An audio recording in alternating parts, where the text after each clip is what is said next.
Dalam perhelatan COP29, PT PLN Persero berkomitmen menjalankan transisi energi dalam upaya mencapai swasembada energi di tengah target pertumbuhan ekonomi Indonesia.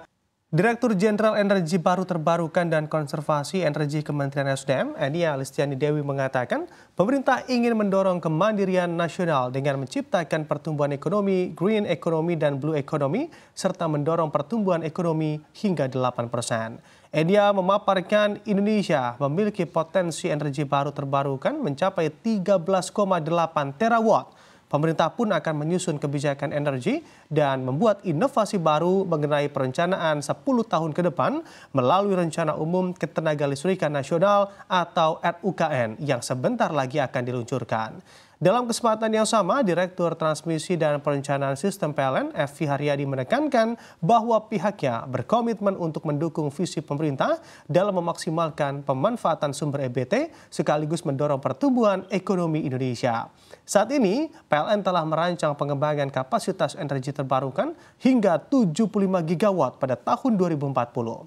Selain itu, Perseroan juga merancang pembangunan jaringan transmisi listrik bertajuk Green Enabling Transmission Line sepanjang 70.000 km sirkuit agar mampu menyalurkan listrik hijau dari sumber EBT yang mayoritas terpencil ke pusat demand. Tak hanya itu, PLN juga tengah menyiapkan teknologi smart grid agar sistem kelistrikan nasional mampu mengakomodasi sifat intermitensi dari pasokan listrik berbasis EBT intermiten seperti PLTS dan juga PLTB. And I want to increase more on the how we can create the 8% of economic growth.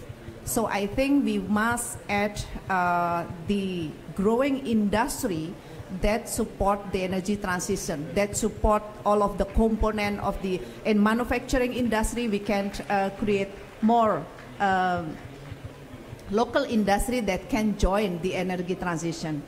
So without further any more discussion, our president also mentioned about the nuclear. It should be on the grid. I think PLN will addressing more. And then also we have a little photo at here that PLN already have a hydrogen development. And also there is a slight activity on the dimethyl ether uses to replace the LPG. So we are also addressing the biofuel. Our president also mentioning many times about the biofuel. Bioenergy we will use in next. Ya, RUPTL ini sedang dikejar. Kita harapkan kalau bisa akhir November ini bisa selesai, kita akan keluarkan di tahun ini. Sampai 2033. Ya, karena secara regulasi kita belum ada regulasi baru. Nah, kita masih menunggu perubahan regulasi. Namun katanya kalau RUKN-nya sudah mencapai 2060. Tetapi untuk RUPTL karena belum ada perubahan regulasi masih tetap 10 tahun. Nah, kita mengharapkan nanti paling tidak dia bisa lebih dari 10 tahun. Karena rata-rata pembangunan dari hidro, khususnya hidro reservoir, termasuk juga kadang geotermal itu lebih dari 10 tahun. Nah, sedangkan proyek itu harus dimulai ada di list RUPTL. Prosentase dari renewables-nya. Jadi renewables-nya sampai dengan 2033 totalnya itu sekitar 61 giga total ini pasang. Jadi 61 giga itu sudah total thermal ya kalau nggak salah ya.